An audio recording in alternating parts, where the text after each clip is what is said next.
I've had a busy morning gluing the last of the bits. I cut them out of the frames, taken them and clipped them all together with glue, clamped them and done, what, 3. So we did that one last night and I've done the 3 this morning. So the last one's just drying now. So I've just thought about the next step, which is going to be making the hinges for it and the rope tethers to stop it from opening out completely. So I'm going to find the hinges now. So I've got my box of bits, these like fixtures and screws and hinges, and see if there's something suitable in here. There's all sorts of weird different types of hinges, big ones, offset ones, got screws, got handles. I try and save things like off old drawers, things that get thrown away, just the knobs and things, because you never know. It could be a handle for a toolbox trolley or a coat hook or anything, even if it's just something for in my workshop. You never know. So I always just put them in a box and keep them. Coat racks. Never have too many coat racks. Small little handles for small boxes. I've made a few like wine boxes into sets of drawers, which is quite neat. So I use small handles for them. It's bits and bobs. So let's try and find. Let's have a look. Yes. Okay, these look suitable.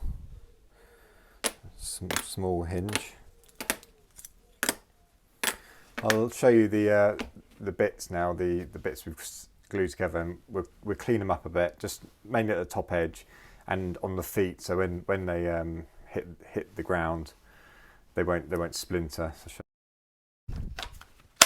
it's a bit noisy, so sorry for that.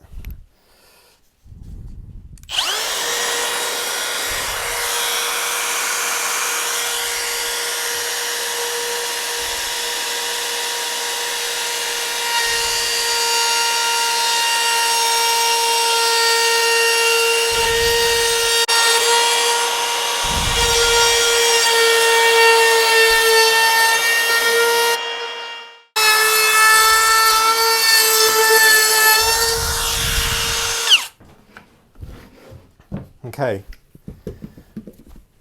so as you can see, I went pretty quick around that just to smooth it all off. I mean, it's not really. If you're going to do something fine or important, you'd take a bit more time about it. But yeah, it's what it's for. It's just trestle, so don't need to spend long on it. I think Michelangelo would have spent as long as he did on the Sistine Chapel doing his kitchen, painting his kitchen. So we'll just do what we can. So I'm just going to do the 2 for the one trestle because the other one's drying, and normally you do it in a batch. So you do all the routing processes, you do all the sticking processes, you do all the finishing processes, and then all the joining processes in like batches. So you just do it do all of them, then all of them, then all of them. But for this scenario, I'm going to build this one with the rope, just see how it goes, and while the other one's drying, and then hopefully do the same to the other one. Yeah, so the next phase is getting the hinges on.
hopefully will close.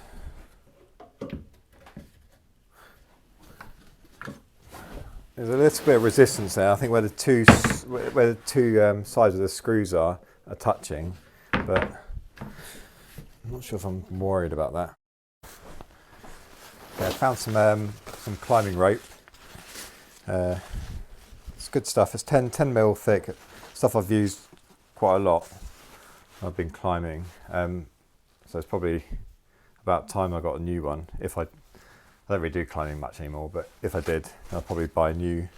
But this will be good for our project. So I'm going to cut some lengths.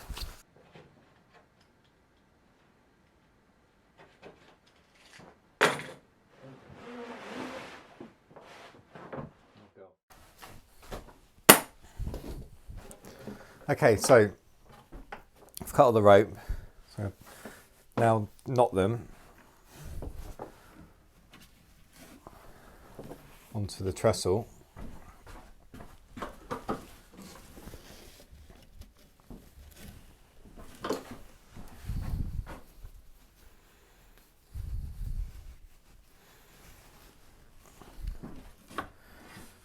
Get the trestle sort of near its mark.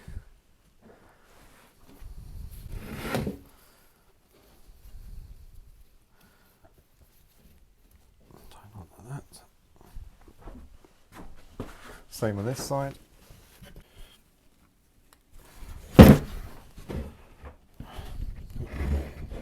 Just get it on the mark and see how it is. It's pretty good. I'm happy with that, I think. Finished drawing the risers. The holes I've kind of left as what I had before. I've got enough holes now. I think it's going to work.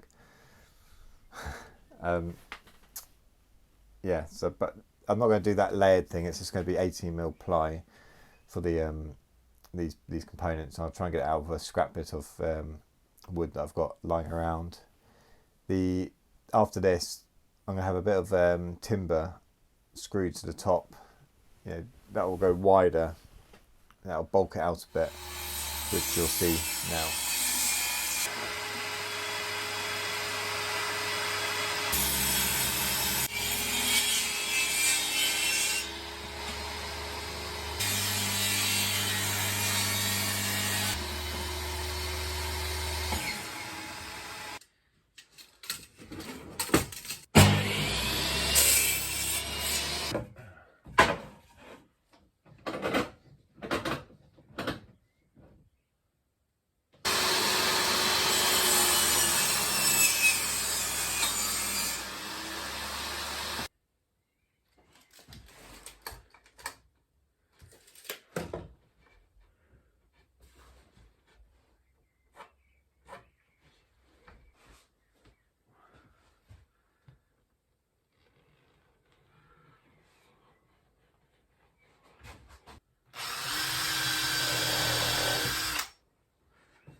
Right, you obviously noticed that my dodgy rigging cutting scenario wasn't ideal, and I wasn't really overly happy with how it sort of how that kind of panned out. But I kind of had to the way the end up the saw angle to where I'd fix this, and it just had to be that way. I couldn't get around it really unless I used a different tool.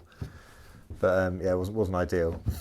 So the reason I did those cuts was this bottom one here was is to alleviate when it's open the back side of the leaf, so it can be fully down, and the top one is, well, it's clearly it's level. Now I'm going to probably sand these edges down a bit, just so they're not going to splinter. But, I mean, yeah, it's kind of it now. I mean, we're coming to the end of this project.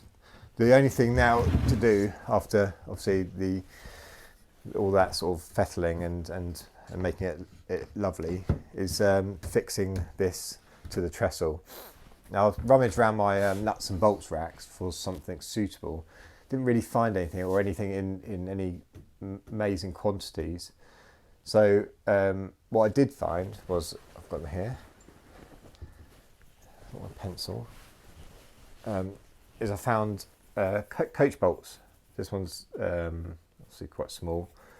This one's an M10 bolt. It's quite long. So I think this is the way I'm going to go. So I've ordered some more of these. I need 8 in total, 4 per trestle. And the idea behind these is there's no head on them. There is a head, but there's no like Allen key or screwdriver bit. But they have got a square. So they've got like a square part around them. What that does is, as you tighten it up, it pulls into the wood and locks itself into the round hole. So it kind of forms that square in that hole. And I think that's going to be good for our project. So this is kind of the gist. And then I'll have like a nut on there. I might at some point order like a wing nut, which is a nut with 2 wings. So it's easy to undo and do up. But that's another day. But yeah, hope you like the video. I'll show a shot of it complete with the bolts. But that's kind of it really. And we'll be using these for a later projects, I'm sure. Yeah, because I've been needing, every time I've used that machine, I've needed them. I don't know what the next project's going to be, but I'm going to try and steer away from doing something on the machine. I'm going to try and do something different, just to mix it up a bit. Maybe, I don't know, I was thinking like bird boxes or something as it's springtime. But we'll see. I'll have a think. Thanks for watching.